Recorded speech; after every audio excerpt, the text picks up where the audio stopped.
सच्चिदानंद रूपाय विश्वोत्पत्त्यादि Hathaway तापत्रय विनाशाय श्री कृष्णाय वयं नमः। ओम सहना भवतु सहनौ भुनक्तु सह वीर्यं करवावहै तेजस्विनावधीतमस्तु मा विद्विषावहै। ओम शांति शांति शांति। प्रभुरनंद कुमारों में स्वामिनी वृषभानुजा कृतार्थोहम कृतार्थोहम कृतार्थोहम न संशय। आप सभी वैष्णव जनों को बड़ौदा षष्ठपीठ से भूरी भूरी स्मरण एवं अनंत मंगल कामनाएं। आप और हम सभी और पूरा विश्व आज कोरोना महामारी से, कोविड-19 पेंडेमिक से गुजर रहे हैं और ये कठिन समय, ये काल मानव सर्जित है, लेकिन जीव सृष्टि के लिए एक प्रबल समस्या बना हुआ है। ऐसे विपरीत समय में आप सभी के साथ संवाद करने को बहुत समय से मन हो रहा था। प्रतिवर्ष मेरा फागुन के दिनों में झालरापाटन आना होता है, आप सभी से संपर्क होता है, आत्मीयतावश आप सभी का प्रेम प्राप्त होता है। इस बार प्रस्ताव के कारण से वो संभव नहीं बन पाया। कई दिनों से मंत्रानुष्ठान चल रहे थे, श्रीमद् भागवत जी पारायण चल रहे थे, क्योंकि इस महामारी के कारण से जो लॉकडाउन हुआ है और पूरे विश्व में एक नीरव शांति का अनुभव हम कर रहे हैं, ऐसे इस कठिन समय में उसको अशक्य वा शुशक्य वा सर्वथा शरणम हरि, उस प्रकार से इस समय को कैसे और साधना से प्रबल किया जा सके और भगवत सेवा से श्रृंगारित किया जा सके और भगवत नाम से कैसे इसमें ऊर्जा प्रकट की जा सके और अलग अलग प्रकार के ध्यान, यज्ञ और अनुष्ठान आदि से किस प्रकार से इसको और ऊर्जावंत बनाया जा सके, इतदर्थ कई प्रकार के भगवत स्मरण के अनुष्ठान, भागवत आदि क्रम का सब अनुष्ठान चल रहा था। इतदर्थ में आपसे संपर्क नहीं कर पाया, लेकिन मेवाड़ के, मारवाड़ के, मालवा के, हड़ौती के और सभी आप वैष्णव जनों का अप्रतिम प्रेम हर समय प्राप्त होता रहा है। आप सब मेरे परिवार के स्वजनों की तरह सभी वैष्णव जन समय समय पर आते रहे, हम आते रहे, मिलते रहे। और ऐसे समय में जब परस्पर मिलना नहीं हो पा रहा है, संवाद नहीं हो पा रहा है, सोचा मैं इस माध्यम से आप सभी के हृदय में विराजते ठाकुर जी का दर्शन कर चलूं। और इसीलिए इन सत्संग के माध्यम से मैं आप सबके बीच में उपस्थित हूं। हवा का कार्य है बहना, निरंतर हवा बहती रहती है। हवा जब बहती है तो धूल के ऊपर भी बहती है और फूल के ऊपर भी बहती है। ध्यान रहे, धूल के ऊपर जब हवा बहती है तो अपने साथ मिट्टी, रेत और जो कुछ उसके साथ लगता है उसके साथ साथ वो बह जाती है, क्योंकि हवा का स्वभाव है बहना। जल का स्वभाव है जहां ढाल हो वहां गति कर देना, वहां प्रवाहित हो जाना। सुगंध का स्वभाव है जहां जाना वहां प्रसारित हो जाना। प्रकाश का स्वभाव है जहां अंधकार हो वहां दैदीप्यमान अपने स्वरूप को प्रकट कर देना। इस प्रकार से हवा का स्वभाव है, वो चाहे धूल में मिले या फूल के संपर्क में आए, वो अपना स्वभाव नहीं बदलती है। धूल के संग हवा बहती है तो कभी कभी धूल के संग उठने वाली हवा हमारी आंखों को, नाक को, देह को कष्ट पहुंचाती है। और फूल के संग बहने वाली जो हवा है वो हमारे जीवन में ताजगी, रोमांचकता, आनंद और प्रसन्नता के उस परमाणुओं को प्रसारित कर देती है। मानो हमारा जीवन आनंदित हो जाता है, प्रफुल्लित हो जाता है। धूल से जो उठती है उस हवा से संभवतः कष्ट हो सकता है। ध्यान रहे, हवा हवा है। धूल के संपर्क में आने से जो कष्ट पहुंचा सकती थी, वही फूल के संपर्क में आने से हमारे जीवन को प्रसन्नता प्रदान कर देती है। हवा वो कृपा का प्रतीक है। धूल वो सांसारिक हमारे सभी मोह माया का प्रतीक है, और फूल हमारे इष्टदेव और गुरुदेव का प्रतीक है। ध्यान रहे, हवा जो भगवान की कृपा है, वो वायु जो भगवान की कृपा स्वरूप बनके भक्त के पास पहुंचती है। धूल मतलब संसार पे भी वो कृपा तो उतरती है, लेकिन कभी कभी सभी कुछ भगवान का है और मैं स्वयं उस सभी कुछ में रहता हूं। संसार में, परिवार में, समाज में मेरे पास जो कुछ आसपास भौतिक जगत है, वो सब कुछ अंततो गत्वा मेरा नहीं, मैं तो केवल रक्षक हूं। मालिक मेरा कृष्ण है, मालिक मेरे प्रभु हैं। इस भाव को हृदय में धारण करने से ब्रह्म संबंध के अर्थ को हम जी पाते हैं और सर्वस्व समर्पण कर देते हैं। जो सर्वस्व समर्पण किया तो मानो उस धूल पर जो कष्ट का कारण हवा के संसर्ग में आने से होने वाली थी, उस पर हमने अपने प्रेम का वो पीयूष, वो अमृत जल का छिड़काव कर दिया। और एक बार धूल पे उस अमृत जल का जो छिड़काव हो जाए, अपने अलौकिक प्रेम का जो छिड़काव हो जाए, फिर कितनी भी चाहे हवा उठे, उसके साथ धूल उड़ती नहीं है। मतलब कृपा आती है तो वो प्रेममय छिड़काव के कारण, उस जल के छिड़काव के कारण हमारे जीवन में शीतलता प्रदान करती है, हमारे जीवन में आनंद की प्राप्ति कराती है। और फूल का तो स्वभाव ही है, इष्टदेव और गुरुदेव का तो स्वभाव ही है कि जो कृपा उन पर बरस रही है, उस कृपा को आप तक पहुंचाना।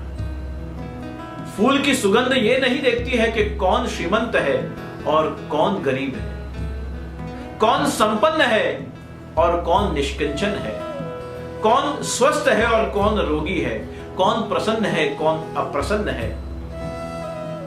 ये फूल से उठने वाली सुगंध जो है, ये कभी भेदभाव नहीं करती। विदाउट एनी डिस्क्रिमिनेशन हम कहते हैं, किसी भी भेद प्रभेद के बिना उस फूल से उठने वाली सुगंध जिस प्रकार हमारे जीवन को आनंदित करती है, प्रसन्नता प्रदान करती है, उसी प्रकार इष्टदेव और गुरुदेव के चरणों से उठने वाली ये दिव्य कृपा की सुगंध हमारे जीवन को आनंदित और प्रसन्नता प्रदान करती है।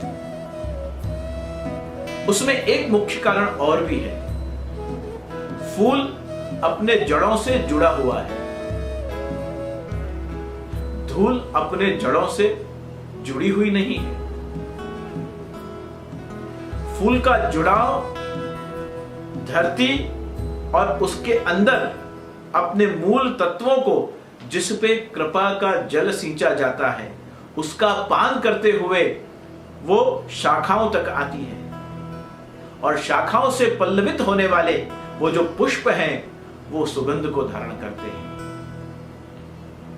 पुष्टि मार्ग के इस पूरी विचारिक, पुष्टि मार्ग की इस पूरी वैचारिक भूमिका का जो धरातल है, वो आप देखिए। हमारे इष्टदेव जिनके बारे में जन्म से लेकर आज तक के हर प्रकार के लीला के जन्म का स्थान, स्वरूप, क्या पसंद है क्या नापसंद है, कहां विराजना आपको प्रिय लगता है, कैसे आप विराजते हैं, कौन सा रंग प्रिय है, कौन सा भोजन प्रिय है, कौन सा राग प्रिय है, कौन सा वाद्य प्रिय है, कौन सा पुष्प प्रिय है, सब कुछ आपके बारे में हमको मालूम है। मतलब उनकी जड़ों से हम जुड़े हुए हैं। और गुरु परंपरा स्ववंशे स्थापिता अशेष महात्म्य, और हमारी गुरु परंपरा भी जड़ों से जुड़ी हुई है। जड़ों से जुड़ी हुई है का मतलब हुआ कि हमारी गुरु परंपरा, आचार्य परंपरा पुष्प के भांति जड़ों से जुड़ी हुई है। श्री महाप्रभु जी के वंशज जैसे यदुकुल है, जैसे रघुकुल है, ऐसे ही संसार में आज वल्लभ कुल विराजमान है। और वल्लभ कुल जो महाप्रभु जी के जड़ों से जुड़ी हुई है, अशेष महात्म्य से जुड़ा हुआ है, उस अशेष महात्म्य के स्वरूप को हम श्री महाप्रभु श्री वल्लभाचार्य जी के रूप में भी देखते हैं। महाप्रभु श्री वल्लभाचार्य जी के रूप में ही देखते हैं। जितने भी आचार्य परंपरा के आचार्य बालके हैं, आचार्य स्वरूप हैं, उन सभी को हम श्री महाप्रभु जी के रूप से देखते हैं। और श्री महाप्रभु जी के रूप से देखने का कारण यही है कि उनमें केवल उनका रक्त है यही पर्याप्त नहीं, वो दीक्षा परंपरा, शिक्षा परंपरा, वंश परंपरा, ये सब परंपराओं की धरोहर को हर आचार्य परिवार, हर आचार्य बालक, हर आचार्य पुरुष अपने हृदय में धारण करके आप तक उस कृपा प्रसाद की दिव्य धारा को पहुंचाता है। और इसीलिए इस कृपा मार्ग में शरणागति का बहुत महत्व है। जीवन की छोटी छोटी समस्याएं, संसार की छोटी से छोटी और बड़ी से बड़ी जो कष्ट देने वाली यात्राएं हैं, उन सभी यात्राओं में हम क्या करते हैं? छोटी छोटी आर्थिक समस्या, शारीरिक समस्या, पारिवारिक समस्या, सामाजिक समस्या, मानसिक समस्या, इन छोटी छोटी या प्रकार में कभी कभी बड़ी समस्याओं को लेकर हर किसी के पास पहुंच जाते हैं, जो आगे जाकर अंधश्रद्धा में रूपांतरित हो जाता है। एक वरो गोपी जन वल्लभ नहीं स्वामी बीजो। शरणागति कैसे प्राप्त हो? शरणागति एक के प्रति समर्पित भाव रखने से, एक के प्रति संपूर्ण वल्लभ भाव रखने से। इष्टदेव भी एक ही जीवन में होते हैं और हमारे गुरुवर स्वरूप भी एक ही रूप से विराजते। दोनों का जब मजबूत किनारे के रूप में जब प्रबल सामर्थ्य हमारे जीवन से जुड़ता है, तो हमारी जो लौकिक समस्याएं हैं वो भी उनके अलौकिक प्रताप बल से धीमे धीमे शनै शनै दूर होने लगती है। और इस प्रकार से हवा कृपा का स्वरूप धारण करके जब जब आपके जीवन में आए, मुझे स्मरण होता है, दर्पण तुम्हें जब डराने लगे, जवानी भी दामन छुड़ाने लगे, तब तुम मेरे पास आना प्रिय, मेरा घर मेरा दिल खुला है, खुला ही रहेगा तुम्हारे लिए। दर्पण भी दामन छुड़ाने लगे। ये सभी प्रकार से संसार में रहते हुए जब अलग अलग उतार चढ़ाव जीवन में आते हैं, तब हम अपने प्रभु का स्मरण करते हुए गुरु चरण तक कैसे पहुंच सकें, उस भाव को हृदय में धारण करते हुए जब ये धूल और फूल के माध्यम से अपने जीवन की वास्तविकताओं को समझेंगे, मुझे लगता है हवा तो निष्कपट निष्पक्ष होकर सभी के ऊपर बहती है, लेकिन फूल के संपर्क में आने से उसे कैसे सुगंधित बनाया जा सके, सभी की प्रसन्नता का कारण कैसे बना जा सके, उसी के ऊपर हमारे जीवन की संपूर्ण विचारधारा का आधार रहता है। तो हमारा जीवन समर्पण से युक्त हो, फूल के जैसा महकता हो, और अगर कभी कभी सांसारिक हवा से धूल उठे भी सही, तो हमारे प्रेम का वो जलाश्रु, वो जो जल है, वो उस पर छिड़काव करके उसे आच्छादित कर दे, जिससे हमारे जीवन में उठने वाली समस्याओं का प्रभाव अन्य किसी व्यक्ति पर न पड़े। वो क्रोध में रूपांतरित न हो, वो काम में रूपांतरित न हो, वो आवेश में रूपांतरित न हो, वो आवेग में रूपांतरित न हो। केवल और केवल करुणा, केवल और केवल कृपा, केवल और केवल सहजता। गुरुपद दूरदर्शी होना चाहिए, गुरुपद तत्वदर्शी भी होना चाहिए, गुरुपद समदर्शी भी होना चाहिए, और गुरुपद आपके हृदय के भाव को समझने वाला प्रेमदर्शी भी होना चाहिए।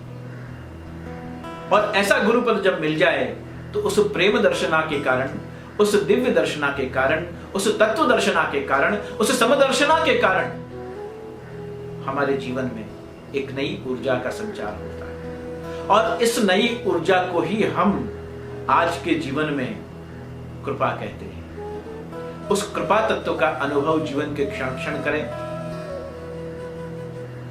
हड़ौती में मालवा क्षेत्र में, मेवाड़ और मारवाड़ के सभी क्षेत्रों में जिन जिन को इस कोरोना के कारण से कोई कष्ट पहुंचा हो, तो प्रभु उनके कष्ट को दूर करें। जिन परिवारों में इस बीमारी के कारण से या अन्य कोई कारण से कोई कमी हुई हो, उन दिव्यात्मा को परमात्मा अपने चरण का शरण प्रदान करें। और साथ ही साथ इस लॉकडाउन के समय में जितना हो सके इतना प्रभु का नाम स्मरण, सत्संग, सेवा और सद्विचारों का वांचन, पठन पाठन करें, जिससे हमारी विचारधारा, हमारे स्वभाव, हमारे आचरण और हमारी दैनिक जो जीवन शैली है उस पर इन सद्विचारों का प्रभाव, सद्वाक्यों का प्रभाव आंदोलित रहे और आच्छादित रहने के कारण से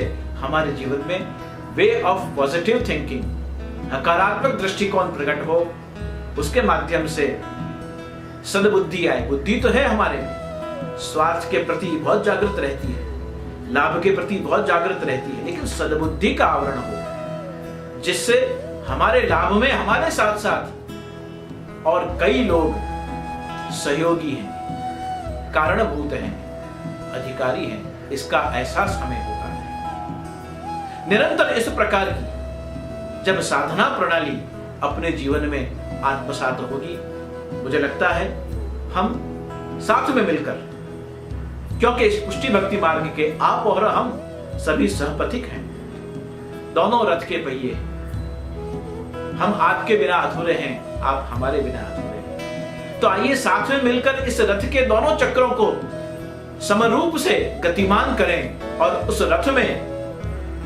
सारथी बनकर हमारे श्री कृष्ण विराजमान हो, जिससे इस जीवन के रथ को उचित दिशा, सही दिशा प्राप्त हो और गति भी हमें प्रेम की गति प्राप्त हो।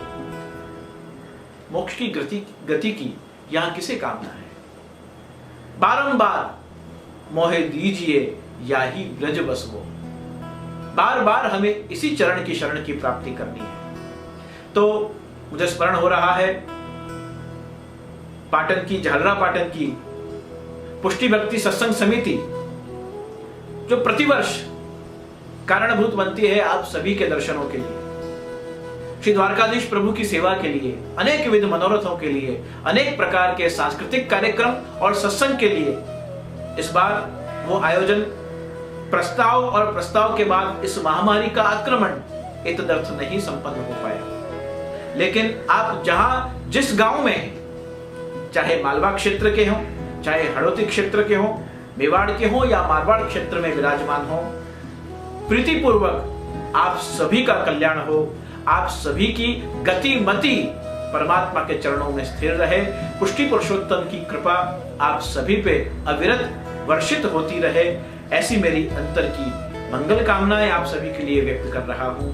सर्वे भवन्तु सुखिनः, सर्वे सन्तु निरामया, सर्वे भद्राणि पश्यन्तु मां कश्चित् दुःख भाग् भवेत्। आप सभी दुखों से, कष्टों से और अनेक प्रकार के सांसारिक तापों से दूर रहें और आप पर प्रेम, करुणा और अनन्यता का ये अभिवर्षण होता रहे।